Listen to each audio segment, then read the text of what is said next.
Bienvenue au podcast Le Sac du Cœur. Mon nom est Didier Orméjus, puis pour ceux qui nous regardent via YouTube, vous voyez que je suis en compagnie de Marc-André Chaloux.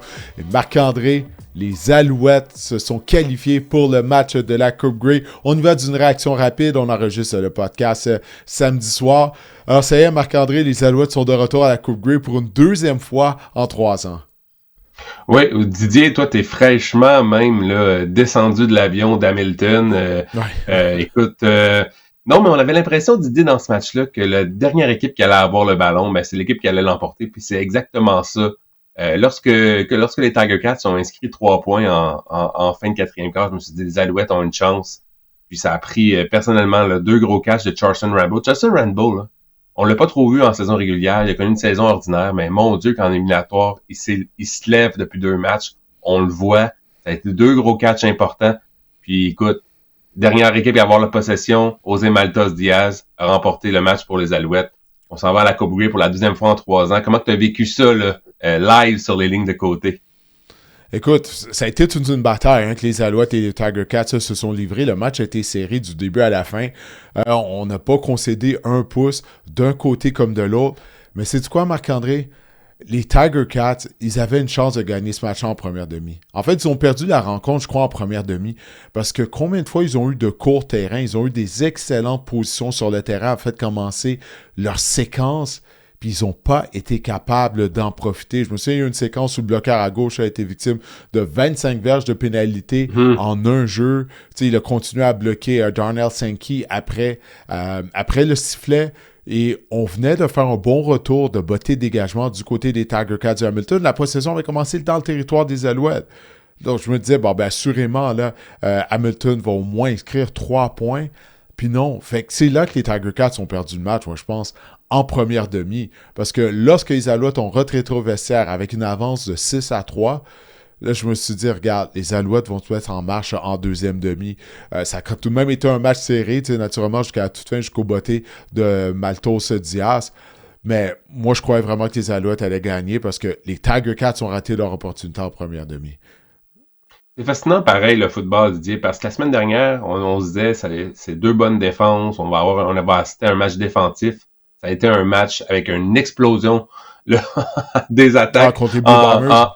Contre les Blue Bombers. Puis cette semaine, on se dit, mon Dieu, les Tiger Cats marquent quoi? Près de 30 points par match en moyenne. Ça va être un match plus offensif. Non, ça a été vraiment une bataille défensive. Donc, tu vois que les statistiques, les chiffres, ça veut rien dire dans la vie. Mais je voulais t'amener vraiment, sur Davis Alexander. Ouais, je voulais t'amener sur Davis Alexander, le bon ou le mauvais. On va parler du bon, toujours invaincu, Didier. 13-0 à titre de partant, comme quart des Alouettes. 9-0 cette saison. Mais le mauvais, c'est qu'il a semblé se blesser, Didier. Est-ce que ça t'inquiète? Ben oui, c'est sûr, ça m'inquiète, Marc-André. On a vu de quoi les Alouettes ont l'air sans Davis Alexander. Alors, je l'ai interviewé immédiatement après la rencontre. Il m'a dit, écoute, c'est pas une blessure aussi grave parce que, encore une fois, c'est à ses muscles ischio-jambiers de sa jambe gauche, la même blessure qui a fait en sorte qu'il a séjourné sur la liste des blessés au cours de la saison régulière. Et il m'a dit, écoute, c'est pas aussi grave que durant la saison, mais on va devoir encore une fois surveiller ça là, tout au long de la semaine de la Coupe Grey, lors des séances d'entraînement, parce que Jason Mars m'a confié après la rencontre que ça a eu un impact sur la sélection des jeux des Alouettes. Là. Une fois qu'Alexander s'est blessé, on l'a vu, là, il a couru une fois pour acheter du temps, mais il boitait énormément sur le terrain. Donc, lui, c'est sûr, là, comme je te dis, il dit que c'est pas si grave que ça, la blessure. Mais moi, j'ai bien hâte de voir ça. Là. C'est le match à Coupe Grey. Il n'y a aucun doute dans mon esprit qu'il va être le carrière partant. Mais est-ce qu'il sera en mesure d'acheter du temps? Parce qu'on a vu là, vraiment, lors de la finale de l'Est, à quel point ses jambes étaient un atout. Ouais. Parce que plusieurs de ses meilleurs jeux en première demi, ça a été fait en courant. Tout simplement, il a été en mesure d'éviter la pression des joueurs des Tiger Cats, d'acheter du temps à plusieurs reprises. Mais tout au long de la saison, on a dit que c'est un battant Davis Alexander. Tu sais, il y a une raison pourquoi ses joueurs, ses coéquipiers l'aiment, l'apprécient énormément. Alors, même la dernière séquence, même s'il n'était pas vraiment en mesure de courir, de se déplacer, ben, il a été capable de mettre sur pied cette séquence-là qui s'est terminée avec le botté victorieux de Maltos Diaz.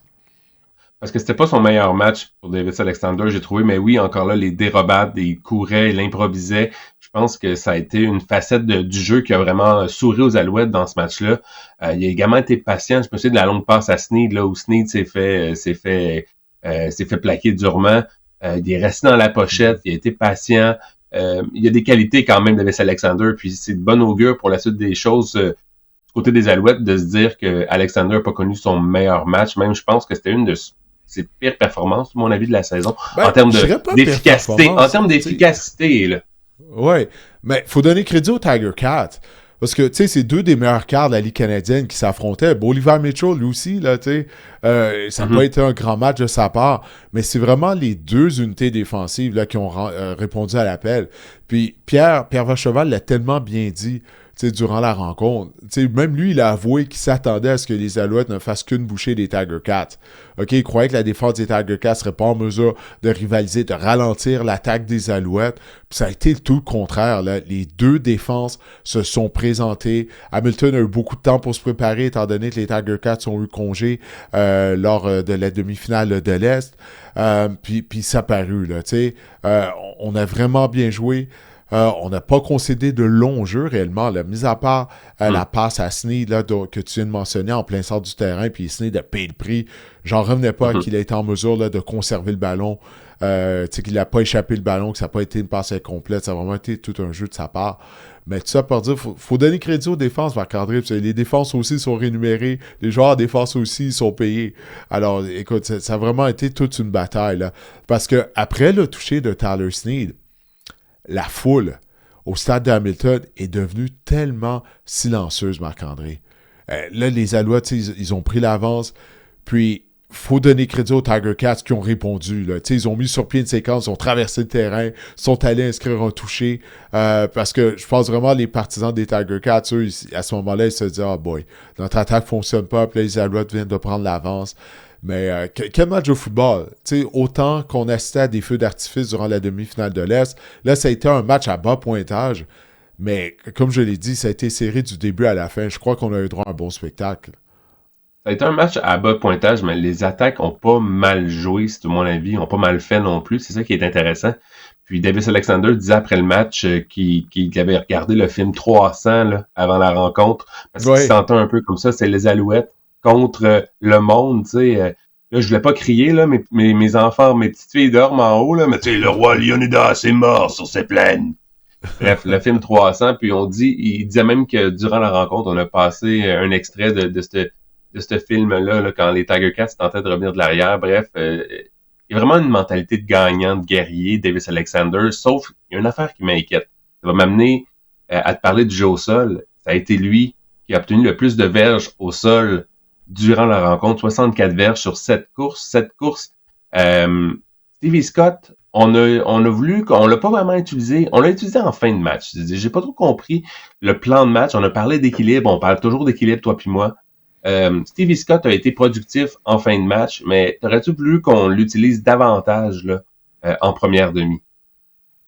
Ouais, j'aurais souhaité voir ça également. Tu sais, Marc-André s'est texté durant la rencontre. À un moment donné, je t'ai texté, puis je pense justement, c'est vers la fin de la première demi, puis Scott avait seulement une course. Il y a Travis Tice aussi, à qui on a remis le ballon en deuxième demi, puis Tice a connu des bons moments là au cours de la rencontre. Je pense qu'il faut le souligner.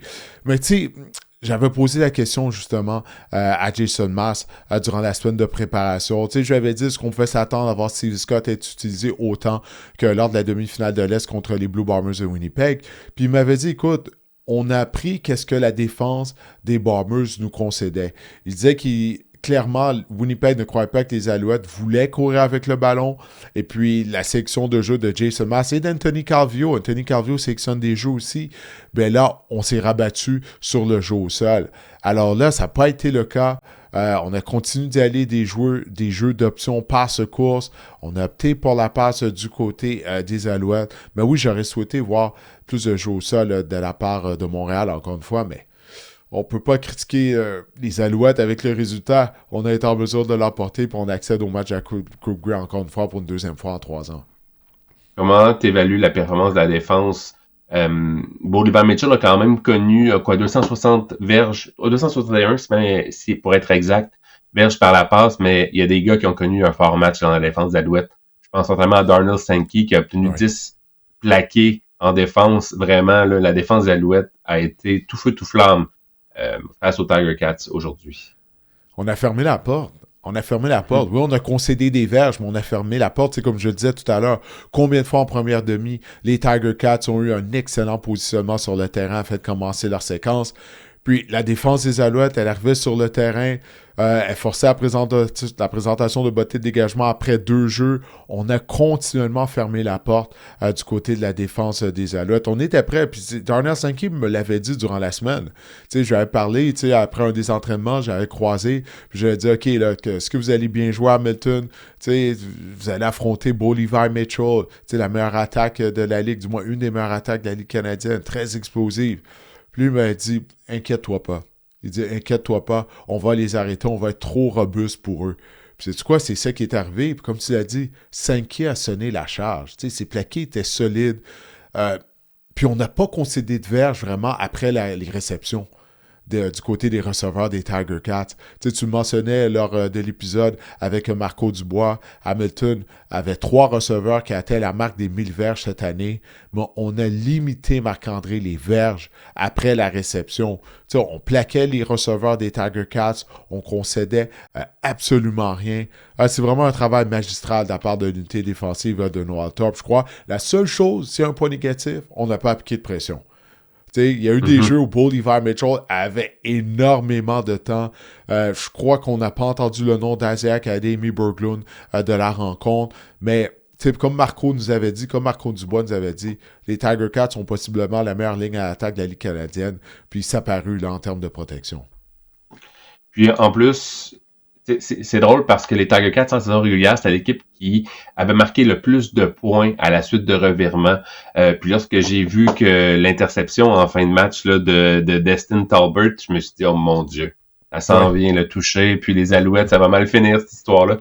Mais finalement, non, on a réussi à limiter les Tiger Cats à 3 points parce que les Tiger Cats là, vraiment avançaient à un rythme d'enfer. Ouais, exact. Je trouve que c'est des moments clés dans ce match-là là, qui ont vraiment permis aux Alouettes d'avancer là, au match de la Coupe. Oui, non, encore une fois, c'est vrai, l'interception de Talbot, moi aussi, Marc-André, j'ai eu la même réflexion. Là. Lorsqu'il a fait l'interception, j'étais comme, bon, ben ça y est, ils vont convertir ça en toucher. Mais encore une fois, la défense des Alouettes, là, on en parlait cette semaine, on avait des petites craintes parce qu'il y a eu des matchs où la défense des Alouettes, c'est ça, elle concédait les passes dans le flanc, on se faisait traverser au sol. Mais là, il n'y a pas grand-chose qu'on peut reprocher à l'unité défensive des Alouettes. Ça allait arriver qu'il allait avoir un match où l'attaque allait pas être productive, puis malgré tout, Montréal a été en mesure de l'emporter. Ici, on parle des unités spéciales, mais on doit parler d'Osé Maltos Diaz, qui a vraiment été incroyable. Le sang-froid dans ses veines en fin de match pour réussir un placement de 45 verges pour donner la victoire. Mais vraiment, là, Osé Maltos Diaz, il avait raté quelques bottées par-ci, par-là, j'ai trouvé en fin de saison, mais là, lors de ce match-là, là, il a vraiment été solide. Écoute, lorsque je l'ai interviewé sur le terrain, je lui ai demandé à quoi tu pensais lorsque tu t'es amené sur le terrain, tu sais. Puis une fois que le ballon a passé entre les 2 poteaux, puis il m'a dit, écoute, je pensais à mes entraînements, aux entraînements que j'ai faits durant la saison morte au Mexique, sans même avoir des poteaux au début sur le terrain. Je me suis mis à visualiser ça. Tu sais, on en a parlé, là, toi et moi, au cours de l'été, lorsqu'il m'avait confié ça, qu'il s'entraînait sur un terrain où il n'y avait même pas de poteau au début. Puis à quel point sa visualisation, selon lui, ça l'aide. Ben Marc-André, ça a payé. Ça a payé. Ça a tellement payé. Ça a permis aux Alouettes d'accéder au match de la Coupe Grey. Puis j'en ai parlé à Jason Maas. J'ai posé essentiellement la même question à Jason Maas. Qu'est-ce qui lui passait par la tête lorsque Maltos s'est amené sur le terrain? Il dit, écoute, il n'y avait aucun doute dans mon esprit qu'il allait réussir le botté précision. Il dit, il n'y a personne dans l'équipe qui ne croyait pas qu'il n'allait pas envoyer le ballon entre les 2 poteaux parce que Maltos a été constant pendant la saison. On a une grande confiance en lui. Puis à chaque fois, lorsqu'on a eu besoin de botter sous pression cette année, Marc-André, il a toujours livré la marchandise. Il n'a jamais flanché. Si on regarde un peu rapidement du côté des Tiger Cats, c'est la 3e fois que les champions de l'Est, pour la 3e année de suite, que les champions de l'Est n'acceptent pas au match de la Coupe Grey, donc qui est éliminé en finale de l'Est. Du côté des Tiger Cats, on n'a rien à rougir de notre performance. Kenny Lawler a connu un match exceptionnel. En fait, le duo Kenny Lawler et Kendra Smith On a des 36 passes tentées par Bolivar Mitchell, ben il y en a 18, il y en a la moitié qui sont allés en direction de ces deux receveurs-là. Lawler a connu un fort match. Comment t'as trouvé, si on analyse un peu la performance des Tiger Cats, on sait qu'on a un fan des Tiger Cats là, qui nous écoute. Donc, oui. Kyle, comment t'analyses son nom? Ouais, Sur exact. YouTube, exact. Je pense, comment t'analyses un peu la performance des Tiger Cats? Est-ce que c'est un rendez-vous manqué pour eux? Ouais. Ben, la rouille n'a pas été un facteur. Moi, c'est la première chose que j'observais du côté des Tiger Cats, étant donné qu'ils ont joué seulement un match en 27 jours avant la finale de l'Est. Mais je peux pas dire, je sais pas qu'est-ce que t'en as pensé, toi, mais j'avais pas l'impression qu'on était rouillé, j'avais pas l'impression qu'il me manquait de synchronisme du côté de l'attaque aérienne. Mais je crois sincèrement que les Alouettes étaient la meilleure équipe, Marc-André. Si Davis Alexander avait été en santé pendant toute la saison, comme Bolivar Mitchell l'a été, c'est Montréal qui aurait terminé au premier rang de la division. Tu sais, je pense que ça, c'est évident. Je n'ai rien enlevé aux Tiger Cats. Ils avaient une bonne formation. Mais c'était pas une grande édition des Tiger Cats de Hamilton. Il ne faut pas oublier, au sein de la section S, il y avait deux équipes qui en ont vraiment arraché là, cette année. Toronto et Ottawa. Alors, encore une fois, je ne veux rien enlever aux Tiger Cats de Hamilton, mais moi, je croyais que les Alouettes étaient la meilleure équipe de la division S après les 2-3 premières semaines du calendrier régulier. Après ça, Alexander s'est blessé 2 fois. Mais c'est ça, les Alouettes en santé sont la meilleure équipe de la division. Là. Je pense qu'il n'y a aucun doute là-dessus. Mais je me sens mal pour Hamilton, Marc-André, d'une certaine façon. On n'a pas gagné à Coupe Grey depuis 1999. Ouais. Pense à ça, Marc-André. Dans une ligue à 9 équipes. Tu sais, souviens-toi comment nous, on n'en revenait pas. Là, la dizaine des Alouettes, ça a duré 13 ans sans Coupe Grey. On n'a rien gagné en 26 ans maintenant là, du côté d'Hamilton. Et puis, c'est pas comme ça, on ne s'est pas rendu en finale à la Coupe Grey. Là. On y va régulièrement. Bon, la dernière fois, c'était quoi? C'était en 2021, je crois, qu'on avait participé au match de la Coupe Grey contre les Blue Bombers. Le match était à Hamilton. En plus, la foule était gonflée à bloc. Puis là, ils avaient perdu en prolongation. 1999. C'est incroyable. Là. C'est fou. Mais ça revient à... Je pense pas que les deux équipes, les deux attaques ont mal joué. Je pense pas que la défense des Tiger Cats a bien joué aussi. L'attaque a bien joué. Ce qui a fait la différence, c'est vraiment le fait que Davis Alexander a pu improviser, a pu... combien de dérobades qu'on a vu, combien qu'on a vu de fois Davis Alexander courir là, pour éviter la pression. On voyait des joueurs des Tiger Cats là, pour chasser, puis compléter des passes quand même. Je pense que c'est ça qui a fait la différence. Je pense que Bolivar Mitchell, à ce stade-ci de sa carrière, est peut-être un quart plus de pochette qu'il l'a déjà été. C'est un gars qui a, était un peu il a toujours été en carrière de pochette, c'est ça. Il a déjà été plus... c'est sûr qu'il est plus en anglais, encore plus jamais. Illusive, là. Je sais pas comment... Non, lui et Trevor Harris, j'ai aucune idée qui gagnerait un sprint, là. Les deux, là, sont tellement lents quand ils se font courir, c'est fou, là. On dirait qu'ils courent dans du sable. Il a quand même été plus mobile, disons, dans sa carrière déjà, Bolivar Mitchell, mais non, je pense que c'est vraiment ça qui a fait la différence. C'est l'improvisation, c'est la capacité des Alouettes de pouvoir, de pouvoir changer des jeux en cours de jeu. Puis Davis Alexander change, on n'arrête pas de le dire, Davis Alexander, ça change tout. S'il s'était blessé et qu'on avait embarqué McLeod Bettle-Thompson, je suis pas convaincu qu'on se parlerait en ce moment en disant les Alouettes seraient à la Coupe Grey en ce moment-là, parce que Davis Alexander, ça change tout. Ben, je te cache pas que ça fait peur, ça. Quand Alexander s'est blessé à nouveau, puis là que McLeod Bettle-Thompson, pendant qu'Alexander était sous la tente médicale, s'échauffait, je me disais, ça se peut pas encore. Tu sais, c'est pas ça qui est en train d'arriver. Encore une fois, malheureusement, Alexander était en mesure de rester dans la rencontre. Mais c'est ça, quand tu as une carrière qui est une double menace, qui peut improviser, qui peut réussir des jeux réactionnels, qui peut réussir des jeux en dehors de la structure de l'attaque, c'est un plus, c'est un gros plus. Même dans la zone critique, on l'a vu la semaine dernière, Alexander qui a inscrit un touché au sol contre les Blue Bombers de Winnipeg. Ça donne un bloqueur de plus quand ton carrière est en mesure de courir avec le ballon. Mais là, est-ce qu'on va pouvoir miser sur tout ça, Marc-André, dimanche prochain, dans le cadre du match à 112e Coupe Grey? Parce qu'Alexander, avec sa blessure aux ischio-jambiers, là, il y a juste une semaine pour s'en remettre. Puis une semaine pour une blessure aux ischio-jambiers, on ne connaît pas la gravité. Lui, comme je t'ai dit qu'est-ce qu'il m'a dit après la rencontre. Il disait que c'était pas aussi grave que durant la saison. Mais quand même, là, il a juste une semaine pour s'en remettre, puis il boitait pas mal, là, aussi. Donc, c'est ça. Comme je disais tout à l'heure, encore une fois, on va devoir parler de cette blessure-là durant la semaine menant à la rencontre. Il risque de faire fret, là, pas froid, fret à Winnipeg. Il va falloir cette petite cuisse-là, mon Davis, cette petite jambe-là, il va falloir garder ça au chaud constamment durant la rencontre. Là. Ben, c'est vrai. Mais c'est vrai, c'est un bon point que tu amènes, ça, tu sais. Parce que c'est ça, là, avec une élongation musculaire, tu sais, si c'est bel et bien ça, ben là, c'est ça, là, il va falloir qu'on trouve du côté des Alouettes des façons de garder ses jambes au chaud quand il va être sur les lignes de côté. Il n'y a aucun doute là-dessus. Puis j'ai déjà regardé la température à Winnipeg, là, c'est en dessous de 0, là, présentement. Là. C'est une des premières choses que j'ai fait quand je suis arrivé chez moi. Parce qu'il va falloir que je fasse ma valise. Puis là, heureusement, Hamilton, il faisait quand même du temps relativement doux, là, aujourd'hui. Ça s'est refroidi en deuxième demi, mais quand même, on était bien. Mais là, ça va être plus froid à Winnipeg, ça n'y a pas de doute là-dessus. Mais oui, non, ça va être quelque chose. On va surveiller pendant toute la semaine et durant la rencontre du match à Coupe Grey.